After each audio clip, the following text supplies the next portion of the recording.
आज मैं फिर आपके सामने नए टॉपिक के साथ ohms law.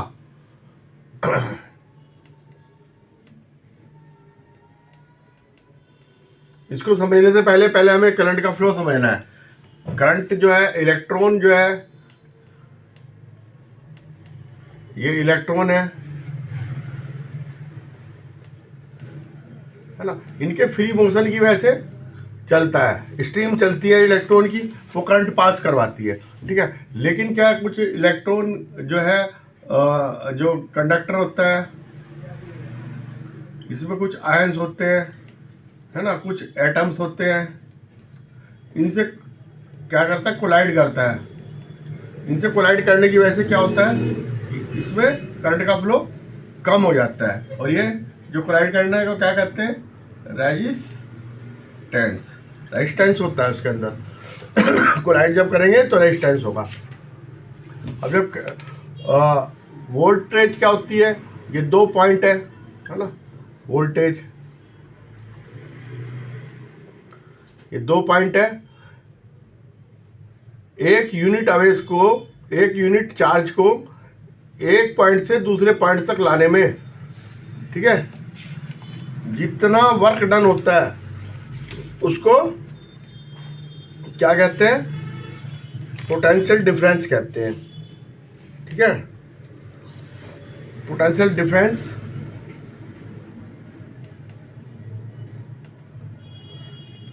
Is equal to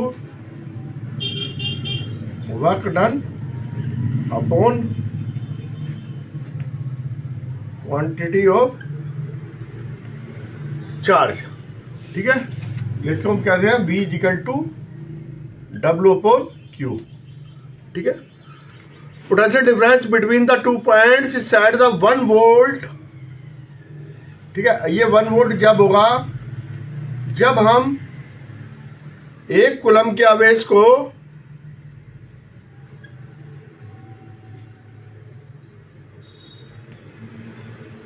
एक कूलम के चार्ज को, है ना, वर्क डन कितना करना पड़े, 1 जूल, ठीक है, 1 जूल वर्क डन करना पड़े, तब ये होगा, ठीक है। अब आ जाओ करंट। अब करंट को क्या कहेंगे हम, अबे पोटेंशियल डिफरेंस तो हमें पता ही है, ठीक है। 1 coulomb charge flow through by across section, है ना, इन द 1 सेकेंड, है ना।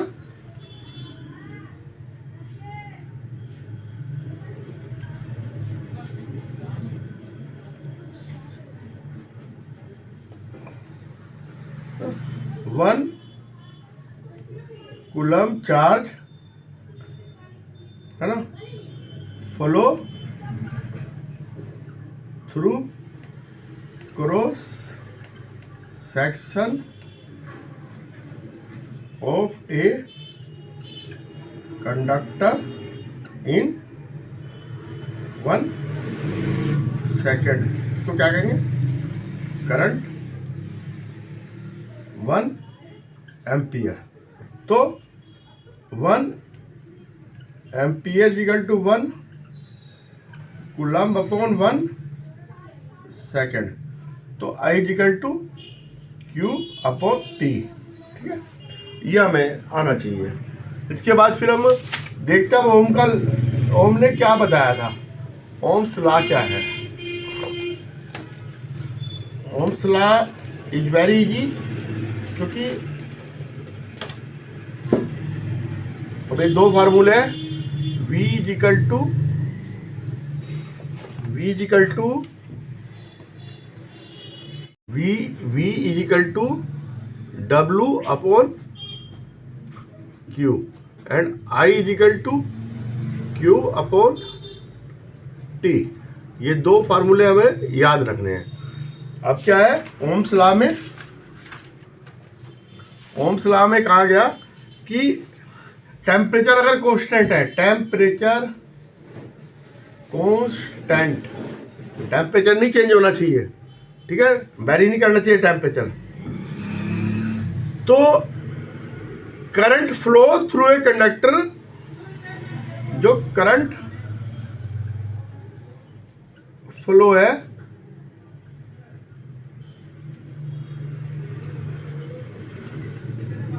conductor is directly proportional to the potential different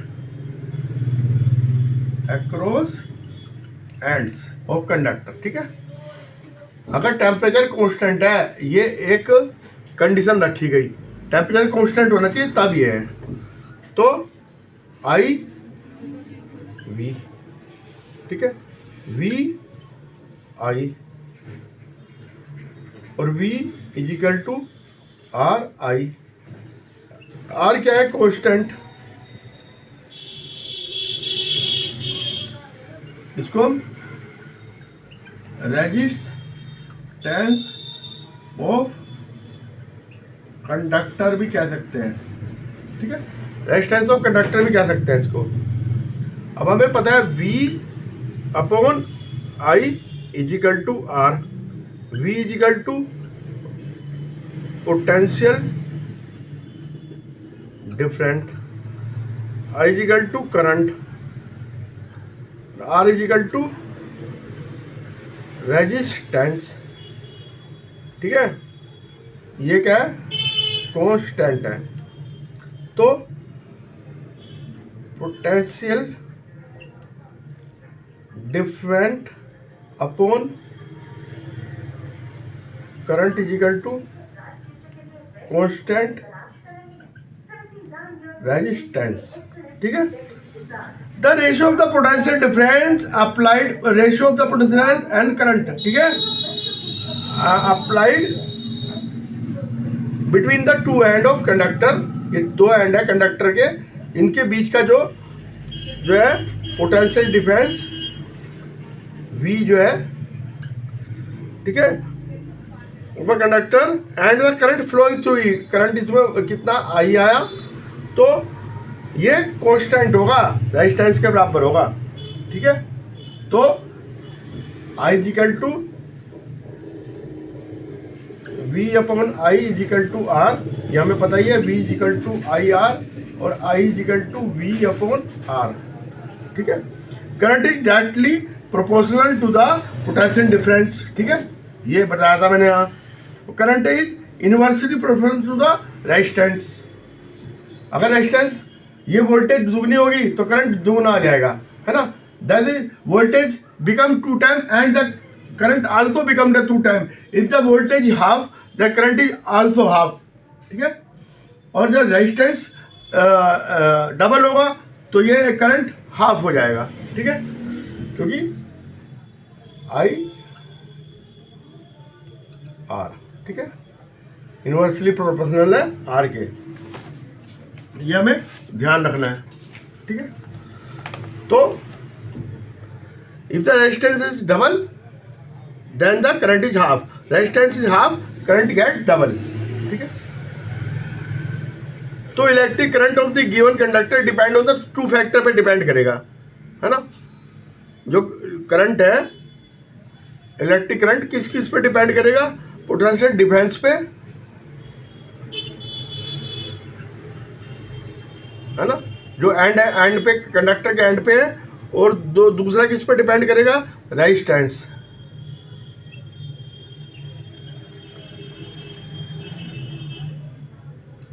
potential difference और रेजिस्टेंस V पे और R पे, V पे और R पे डिपेंड करता है करंट। ठीक है, करंट बढ़ाना हो वोल्टेज बढ़ा दो, करंट बढ़ाना हो रेजिस्टेंस घटा दो।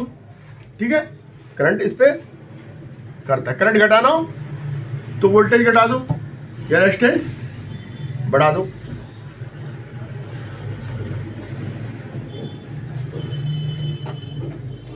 अभी रेजिस्टेंस क्या है ये भी तो हमें पता चलना चाहिए, रेजिस्टेंस है क्या?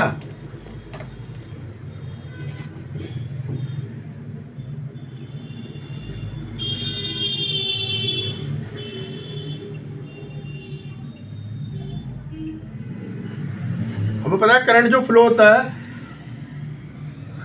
इलेक्ट्रॉन की वजह से होता है, इलेक्ट्रॉन फ्लो होता है, करंट इलेक्ट्रॉन की वजह से होता है। अब इलेक्ट्रॉन जो है जा रहे हैं, ये कोलाइड करेंगे, ठीक है, स्ट्रीम में चलते हैं इलेक्ट्रॉन। अब ये move the conductor the other part of the collide with the electron, collide with electron, तो उसे करंट ट्रांसफर कर देंगे। और अगर ये कोलाइड कर रहे हैं किससे, आयन से या एटम से, तो ये रेजिस्टेंस का काम करेंगे, ठीक है। तो उसकी the property of conduction due to with the it oppose the flow the, तो ये क्या करेगा, अपोज फ्लो करंट, ठीक है।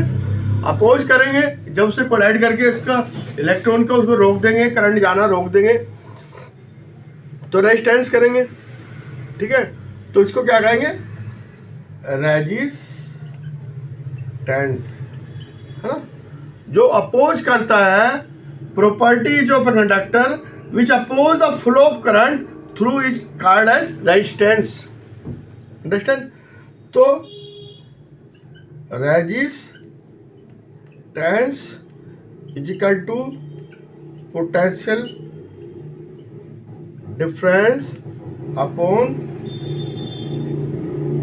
करंट। तो R is equal to V upon I। Resistance कहाँ पे डिपेंड करता है, वोल्टेज पे डिपेंड करता है और करंट पे। करंट अब जितना बढ़ाएंगे रेजिस्टेंस घट जाएगा, वोल्टेज बढ़ाएंगे तो रेजिस्टेंस भी बढ़ेगा। तो resistance of a conductor depend on the, कहाँ पे डिपेंड करता है रेजिस्टेंस,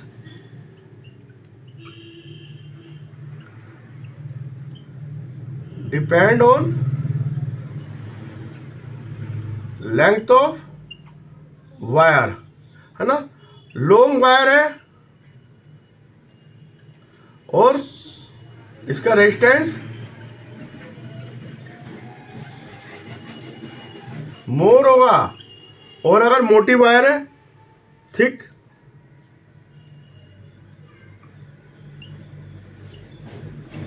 रेजिस्टेंस लो होगा, मोटी वायर होने पे रेजिस्टेंस।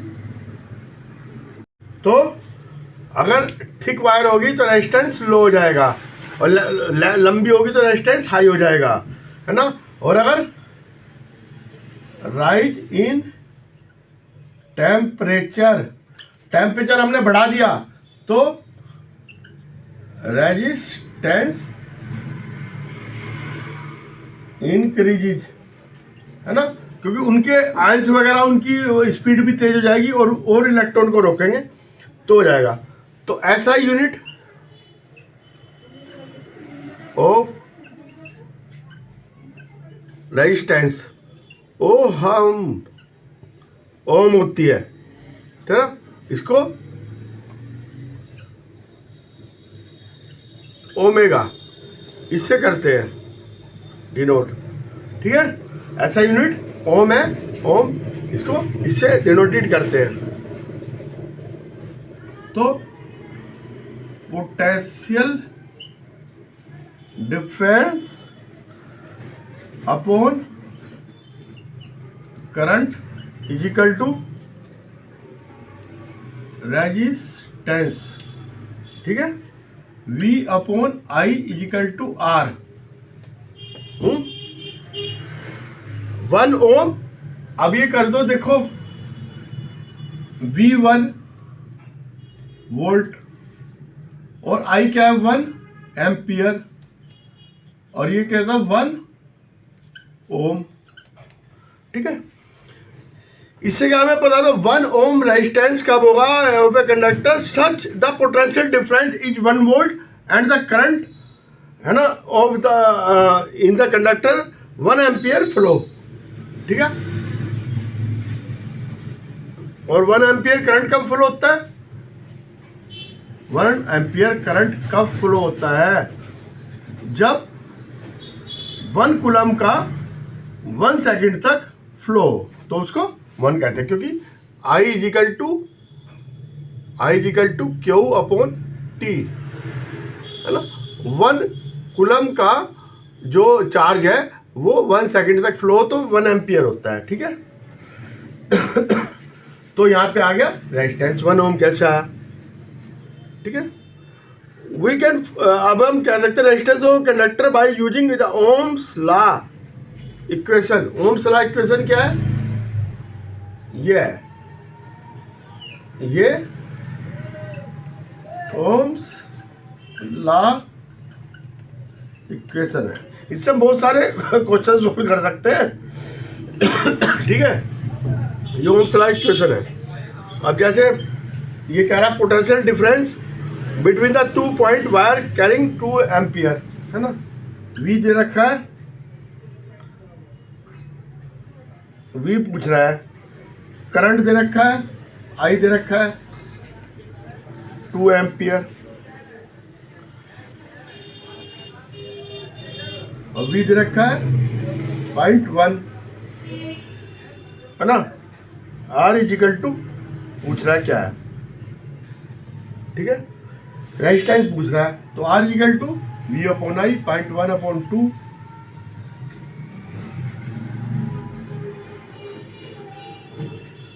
ओहम, ठीक है। इससे निकालेंगे सिंपल इलेक्ट्रिक सर्किट, है ना। 24 वोल्ट, ये क्या V दे रखा है ना। Battery near the resistance R दे रखा है 60 ओम, ठीक है।